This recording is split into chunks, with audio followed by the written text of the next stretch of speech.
Hi everyone, it's just a minute before 7 and we're gonna go live making masks.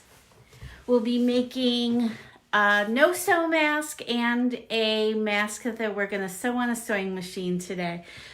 So just in a minute, we're gonna go live making a mask. Remember to have all of everything that you need. So we're going to use 2 pieces of fabric. This is 7 by 9 inches, 2 pieces, and then we will also, so it is 7 o'clock, and hi, I'm Billie Moffat from the Gail Borden Public Library, and today we'll be making masks. You might have seen the masks made by the CDC and other sites just using a bandana. I folded my bandana in half. And now I'm just gonna fold it in thirds. So I have sort of a mask size for me. I also went and I found 2 hair ties from when I had long hair. I had to dig them out of a box.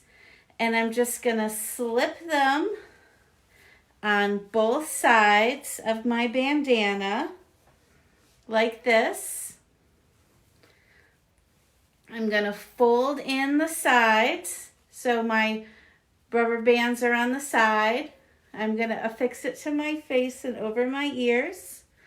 And then I'm going to pull out my bandana so it covers my face.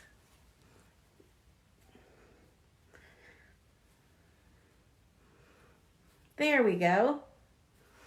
So if all you have is a bandana and 2 rubber bands, can be regular office rubber bands or like hair ties like I found in a box today, and you can go out and have a face mask that is easy peasy, really quick to make.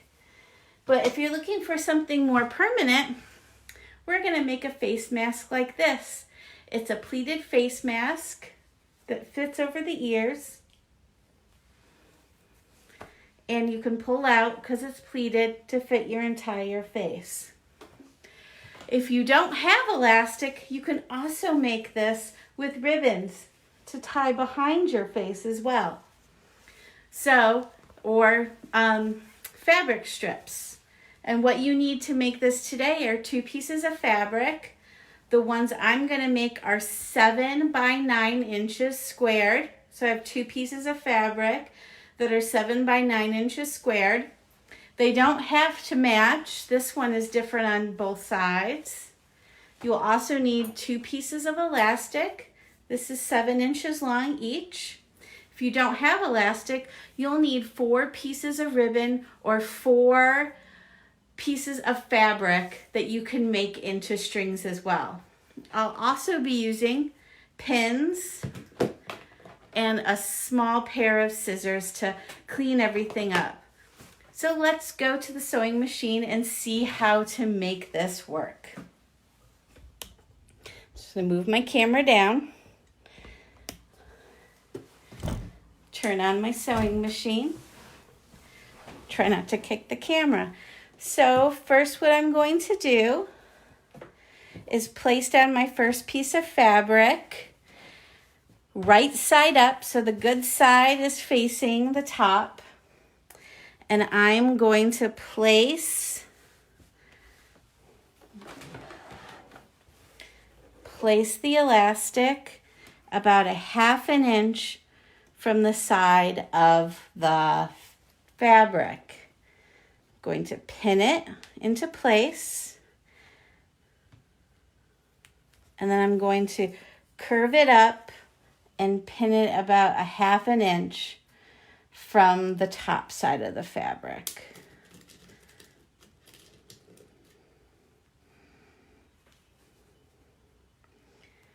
Now I'm going to flip it over.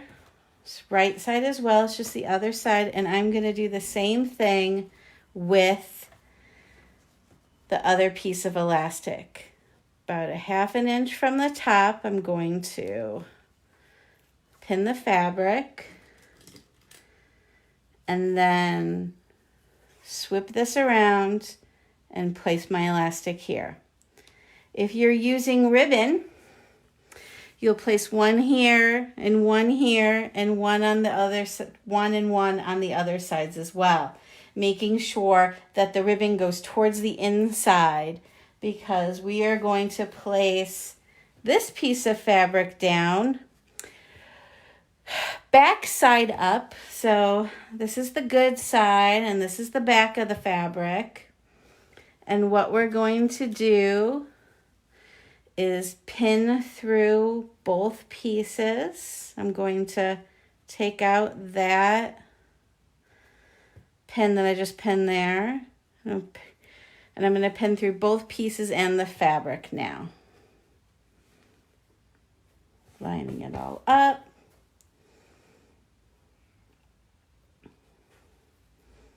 Take out that pin, flip it around, and do it on the same over here. Whoops.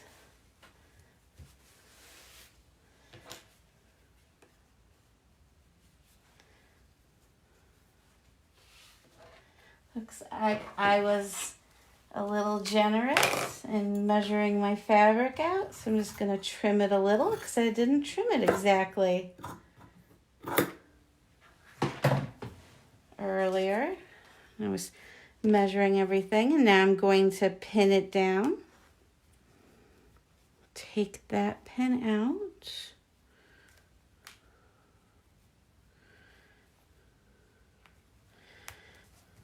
And then do it the same here.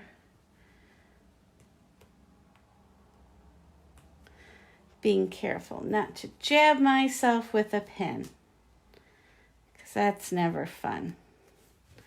Okay, so I have everything pinned now. The elastic is pointing in, or your ribbon is pointing in.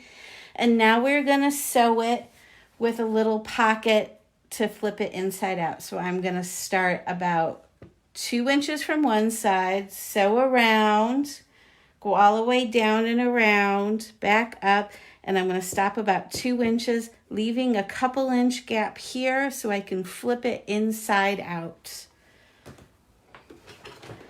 Bring my sewing machine over.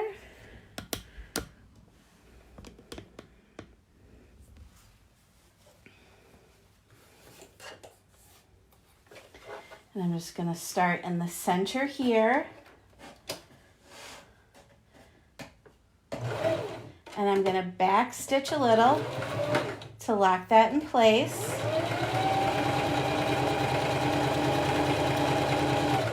Go all the way down to the edge. Leave the needle in.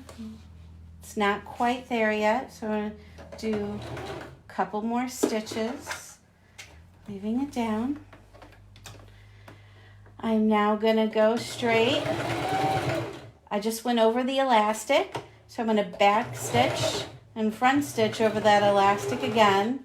I stitched back and forth over the elastic because it's going to be a pulling point, and I want to make sure that the elastic doesn't get pulled out.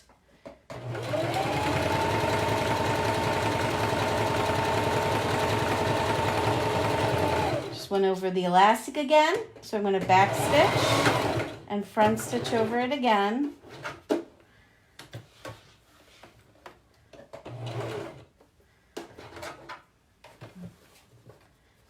I'm going to go down the whole.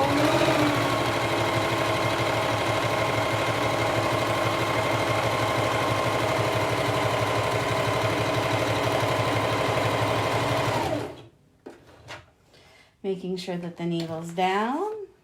I could use one more stitch. Get a little closer.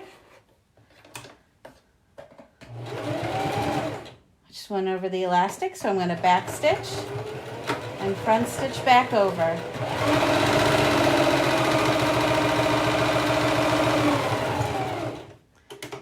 going to go back over it,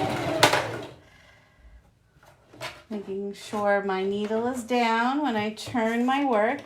Now this is where I'm only going to go part way so I can flip my mask inside out.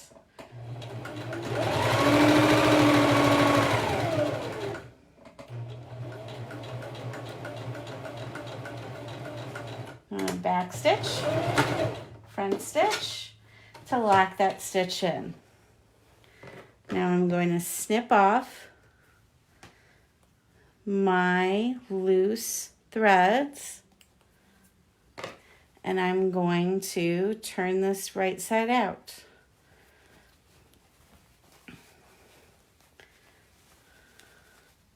Oops. Taking the pins out first so I don't jab myself when I do that.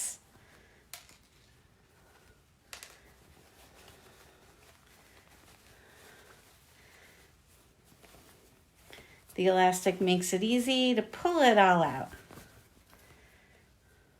So I'm going to make sure that I get all of my corners nice and square.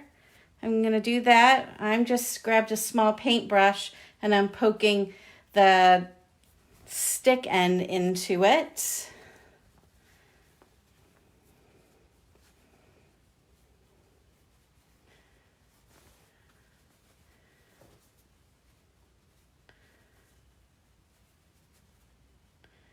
And now we're going to go over to the ironing board and iron this flat. 90% of sewing is ironing. The importance is ironing. If you do a little ironing, it's going to make everything look so much crisper, sharper, and more finished. So I'm just going to take my iron there. I'm careful of where I left my little pocket there, finger pressing it first.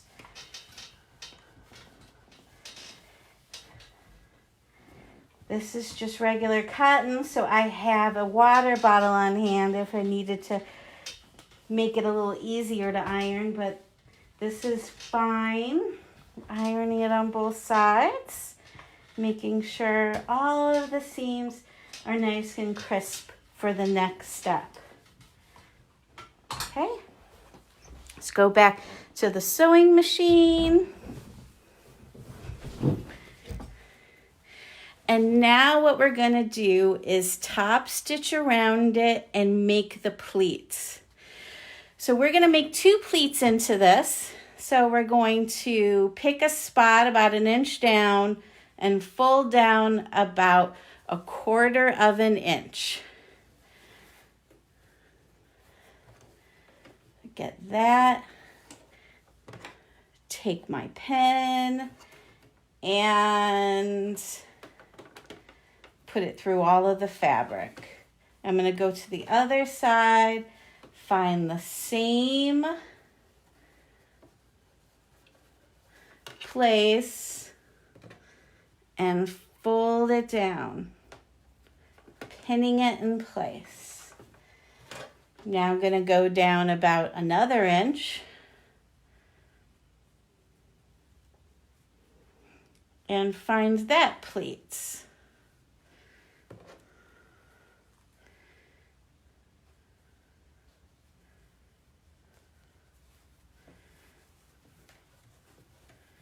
Working this out just to go around and pinning that into place. I'm now going to go around the entire thing and top stitch the entire work.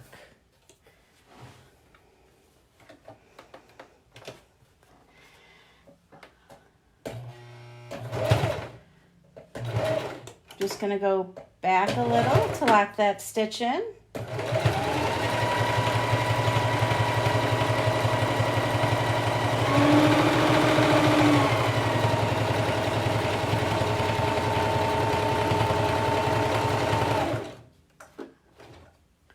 Turning it with the needle down.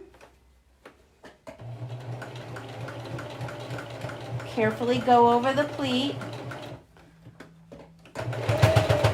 I'm going to go back over the pleat and back over because that is another place where it's going to be pulled. I want to make sure everything is nice and strong.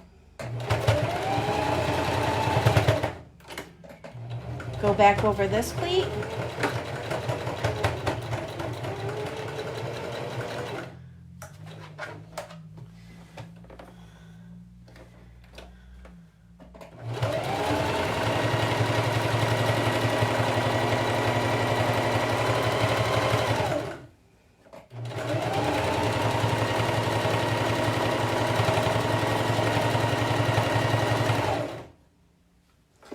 My needle's down, so I'm going to turn my piece.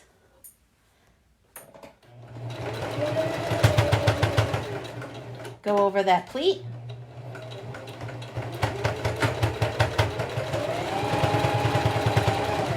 Go over the second pleat.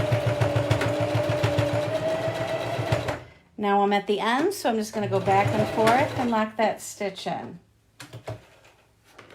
I'm now just going to trim all of my threads off so it's nice and clean.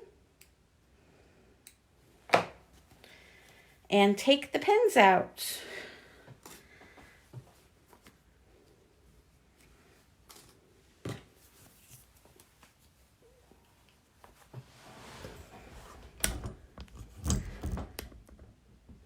So I hope you had a good time learning how to make your very own masks.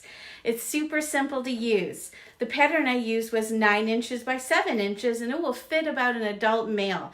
But if you want to downsize for a woman or a child, go down to 9 by 6 inches with 6-inch elastic. It was super easy to use. You can use it with ribbon or other fabric strips. In the description, look for information from the CDC on how often you should be cleaning your cloth mask. This is just cotton and you can throw it in the laundry. We'll be updating you more on how to make masks and any updated on how to clean masks or any more information that comes out from the CDC. If you have any questions, feel free to ask a librarian. We're answering questions by text or by email at gailborden.info, and have a great time making things for yourself, your family, and for other people.